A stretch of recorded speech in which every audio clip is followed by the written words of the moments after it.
This popcorn-style review contains scenes from another video. Black Clover.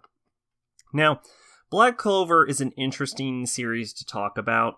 When it first came out, everyone made a whole bunch of videos about how it is a terrible series, and it's a complete Naruto ripoff. And I think that year, it actually won the Worst Manga Award. And of course, Black Clover is far from the worst manga. But the reason I think it's actually kind of an interesting series to talk about is because when people say it's like a Naruto ripoff, it bears many superficial similarities with Naruto for sure. But it doesn't have the core of what made Naruto.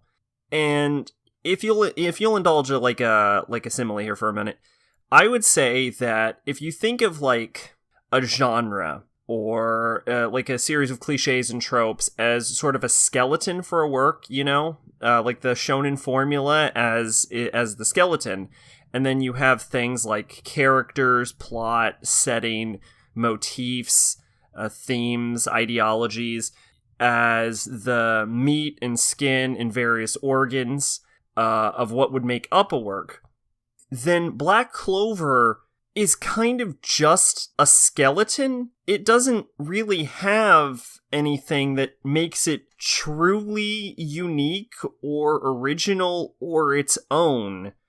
It just follows the shonen formulas and tropes and cliches to the T without adding really anything to them or refining them. It's like it goes down a checklist and just tries to add in as much like shonen stuff as it can. And in a way, it's actually like fascinating because that's in a way Black Clover's identity. It's like a skeleton that's been painted over. Its lack of identity has almost become an identity. And you could view something that is just the shonen formula as, in a way, the purest shonen series. Everything else deviates in some way, or is a crappier version, or subverts it, or refines it, but Black Clover is just a shonen series. And I'm not going to say it's refreshing, but it's certainly an interesting prospect.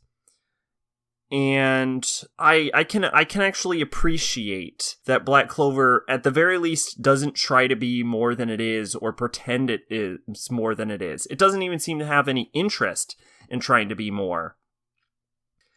And I know that seemed really negative, but I will say that, like, the thing about Black Clover is it's like, if you like the shonen formula and cliches and tropes, I think you'd like Black Clover. And I do like those tropes and cliches. Now, granted, Black Clover is, I wouldn't call it great. I'm not even sure I would call it good, but I would call it enjoyable for what it is. And if you like those tropes as they are, with no other flavors added, you'd probably like Black Clover too. Black Clover is a series I talked about, I believe, pretty early on into the lifespan of Watawa, but I have only talked about like the first 55 episodes, and I've since watched all the way to the series finale of 170. It is clearly not the end of Black Clover as far as like the manga goes. I assume they're intending to continue the anime once the current arc concludes, because it sort of ends in the middle of the arc, and I assume they just didn't want to make filler and just kind of ran out of content. For this, you could probably just take my Bunny Girl Senpai review, and you could just replace Bunny Girl Senpai with Black Clover as a name and just copy and paste the full review. It kind of reminds me of Bunny Girl Senpai in that both series they clearly wear their inspiration on their sleeves, like copying entire arcs and characters and like, I wouldn't so far as say themes, but general vibes of other series. Black Clover, in this case, copying shonen action as opposed to classic light novels. Both series, they try to like copy the same, sometimes even like entire arcs, but they never really manage to capture what the originals had Like, they never managed to reach the same levels of greatness in their duplication with their copies. However, they also have the benefit of hindsight, and because of that, they managed to sort of iron out the sort of mistakes that their precursors made. Because Black Clover is so derivative, it's actually kind of hard to talk about individual characters or like plot lines it manages to do well. It manages to do everything decently enough, like I said, not quite to the level of what it's trying to duplicate. But what I do think that Black Clover does that you don't see very often, it's pretty uncommon, is that it's a shonen action series with a large cast that it actually bothers to develop, and you just do not see that very often. It actually manages to put time into, I think, pretty much its entire, like, primary and secondary cast, surprisingly enough. And the cast is, like, pretty beefy. Like, in most series, it would, like, introduce this, like, cast of characters, and you'd be like, oh, they're fun side characters, and then they would just sit there for the entire series. But Black Clover goes through the effort of actually making sure that all of the characters it introduces and its, like, side cast not only develops and gets their own moments and their own establishment, but that once they're introduced and established and developed, it just keeps developing them and bringing them on further ahead in the series. And even once it has a solid cast of side characters, it never stops bringing in new characters and introducing them. And the old cast never really gets phased out for the new cast, but it doesn't just have the new cast and leave them sitting there.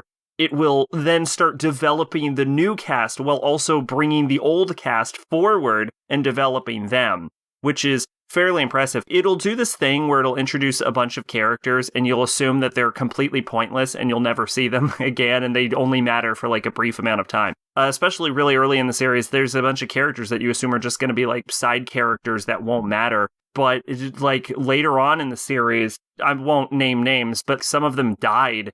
And they had actually put, and maybe not the most effort into them, but it had at least, established the characters before and done things with them in the actual story. So when they died, I was like, wait, they're dead? And I had to look up if they were actually dead, because I honestly, I was surprised that it would be willing to kill any character it's ever done anything with.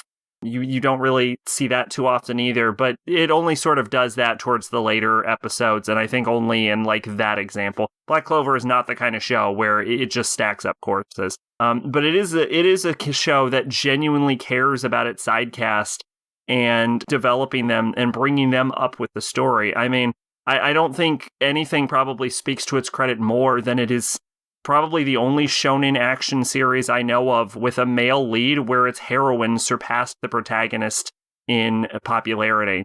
By a good margin, too. I think she won by over 10,000 votes. Noelle's great, for the record. I totally understand it.